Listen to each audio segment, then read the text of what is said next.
Hey, it's Malachi the Artist One. It's a 2 Cent Tuesday. And if you're watching from one of my other channels, you can go to the Artist One and subscribe there. Mostly music stuff there. Anyways, this is something I found interesting even for both channels. Is that SNL paid people to watch their show. So technically, they didn't have an audience. So all you musicians out there who, well, I don't know, when was the last time you did a live show at a bar? You know what I mean? And these guys here, they did their live show, and they got around the mandate or ordinance or whatever it was that's there in New York with that dictator they have there. They got around it by paying everybody in the audience $150, meaning that they were an employee, so they could do their show. Because Saturday Night Live tried to do somewhat of a show with all their so-called comedians during the lockdown phase, and it totally sucked. I think they did, one run, maybe two, and then realized, well, this ain't going anywhere. These guys aren't funny.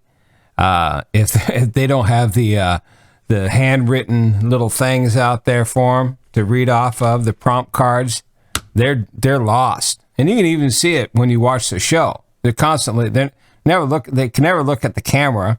And they're never really looking at the person they're talking to. They're always looking off. You can tell they're reading off of the big piece of paper because they suck. And then all the laughter is through there is all canned.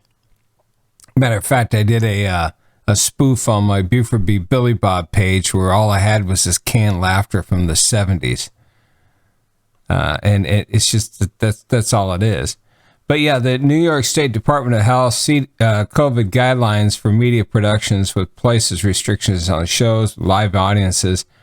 The guidelines specifically shows that must prohibit live audiences unless they consist only of paid employees, cast, and crew, and that a live audience can be no more than 100 individuals or 25% of the audience capacity, whichever is lower.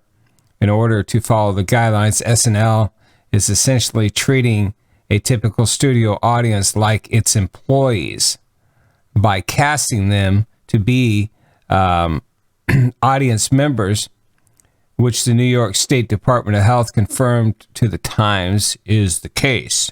There's no evidence of non-compliance. Obviously, there's no. See, this is how the libtards work, people, and you musicians that support these liberals, and don't call me a Trumpster because I don't really support him either. But here's the problem: I support total freedom. That's what I support. I'm probably more of a libertarian than anything.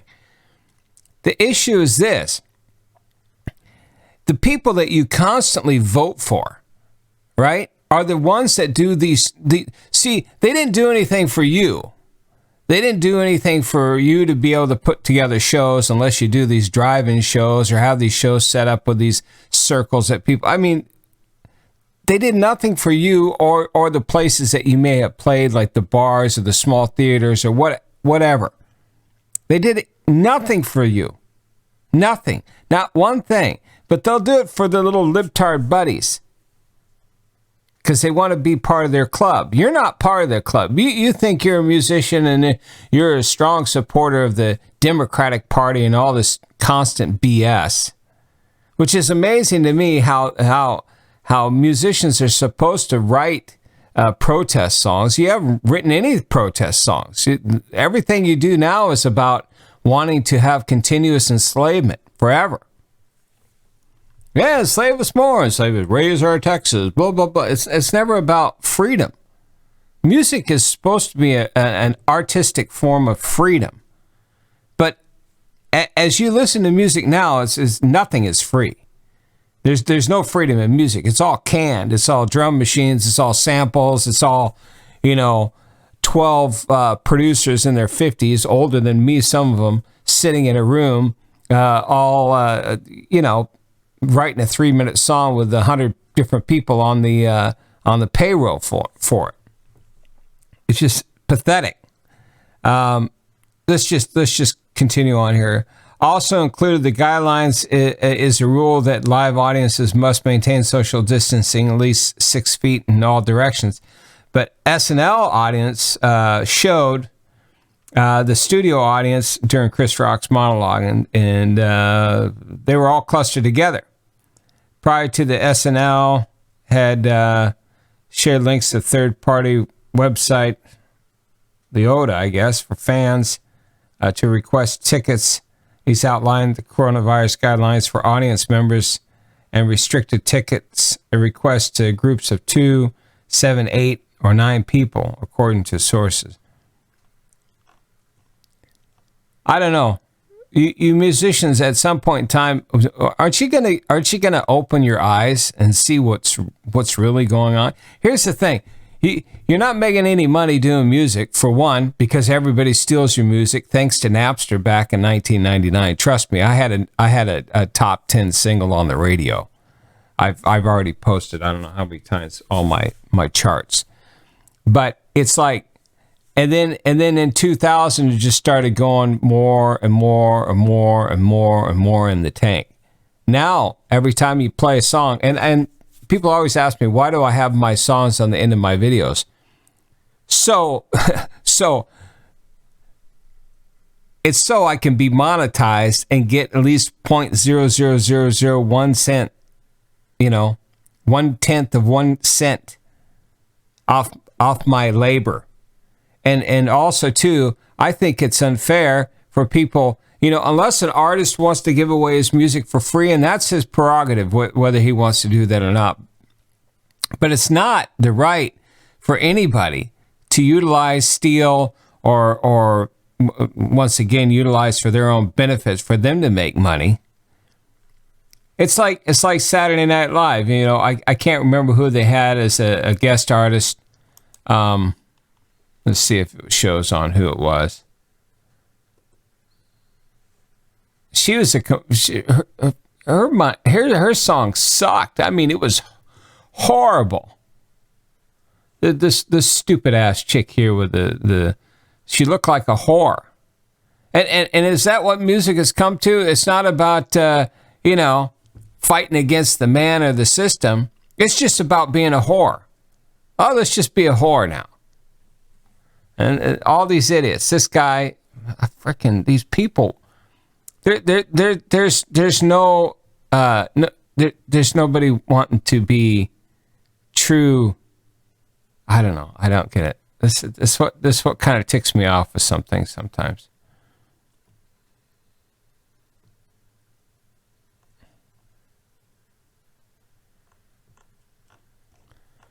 I don't know, people. If you can't see it, my musician friends, then you deserve what you get, which is nothing. Most of you guys get nothing. Most of you guys will go out and play a show, make a couple $100, but haul around all the crap. You spend thousands of dollars for your gear, thousands of dollars for the things that get you there and back, and then you collect a check for $10. Or here's another thing. None of you know how to promote or market any of your stuff at all. It's just pathetic. Or you sell yourself out and do this kind of shit. This is what you do. You sell yourself out and you become a whore, and you think, whoa, that's the way I make my money. Oh yeah, I guess so. That's the way you make your money. The prostitutes have been around for a long time. It's like one of the oldest professions in the world. Just be a prostitute. So that's what you are. Most of you musicians out there, you're just a bunch of prostitutes. And I like I'm saying, if you think that this is all right for Saturday Night Live to pay people $150 to show up, they used to have a thing in the 90s, I think it was, pay to play. Remember that, guys? Anyways, this is Malachi signing out. That's my 2 cent for 2 Cent Tuesday. Go buy my merch. This is a coronavirus with a happy face on it. And then I have another one with a little all-seeing eye, but the iris of the eye is the coronavirus, so people might wake up to how they're being played, but probably not. No, none of you will ever be woken up. There's very few musicians out there that are awake. Very, very few.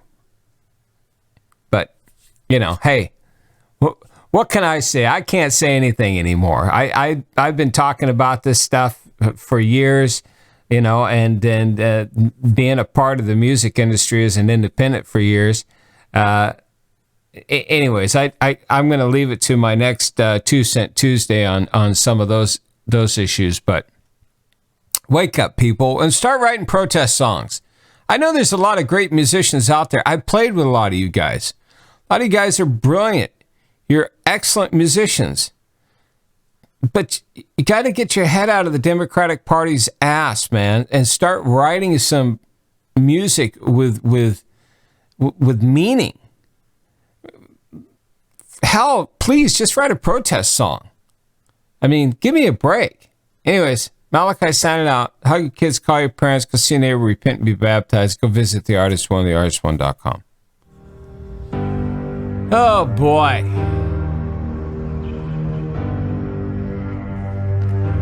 My people are slaves. 430 years have gone. Still they seem to carry on the ways that made them slave. My people are slaves. I sent Moses to free the land, to take them from Pharaoh's hand. But they run right back as slaves.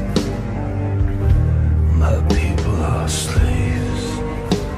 I bring them freedom they don't understand. They need laws to comprehend, to make them back as slaves. My people are slaves.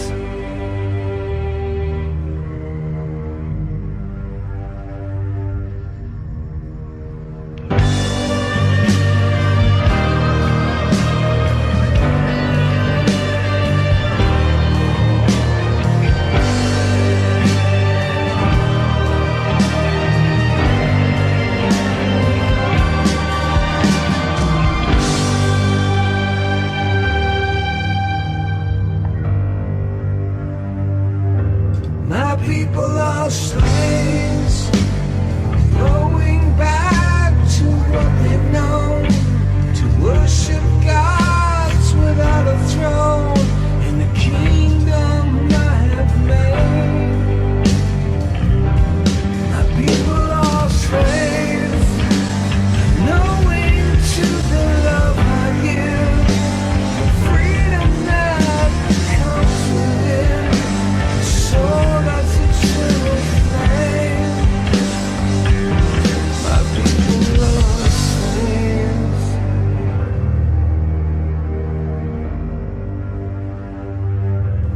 My people are slaves.